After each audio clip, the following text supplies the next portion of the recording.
हम लोग जब भी गए वहाँ की क्लास में एसी रूम के लिए गए, सीधा बोले घर चले जाओ। हम लोग बोले कि हम लोग को बस सफोकेशन हो रही है और चक्कर आ रहा है। कह रही है चक्कर आया तो हमको ग्लूकोन-डी दे रहे हैं, लेकिन तुम घर जाओ। फिर बाद में मुझे सेब ऑफर किया जा रहा है, व्रत हो तो।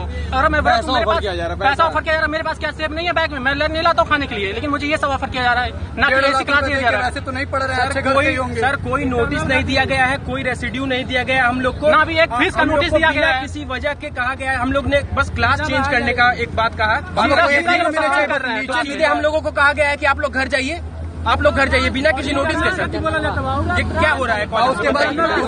उसके बाद नाम नोट करके इंटरनल मार्क्स की धमकी दी जा रही है और और फेल कर देंगे, और कुछ लोगों का नाम नोट भी हो चुका है। अगर किसी बच्चे के रिजल्ट पे अगर ये गलत असर होता है और वो बच्चा गलत कदम उठाता है तो जिम्मेदारी इन्हीं लोग की होगी।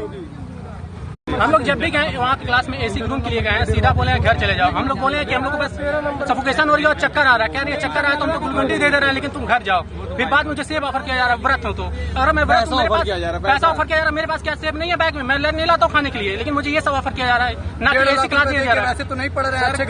सर कोई नोटिस नहीं दिया गया है, कोई रेसिड्यू नहीं दिया गया है हम लोग को। ना अभी एक फीस का नोटिस दिया गया है, किसी वजह के कहा गया है। हम लोग ने बस क्लास चेंज करने का एक बात कहा, सीधे हम लोगों को कहा गया है कि आप लोग घर जाइए, आप लोग घर जाइए बिना किसी नोटिस के। सर ये क्या हो रहा है?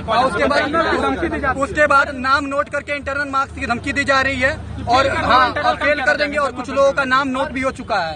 अगर किसी बच्चे के रिजल्ट पे अगर ये गलत असर होता है और वो बच्चा गलत कदम उठाता है तो जिम्मेदारी इन्हीं लोग की होगी।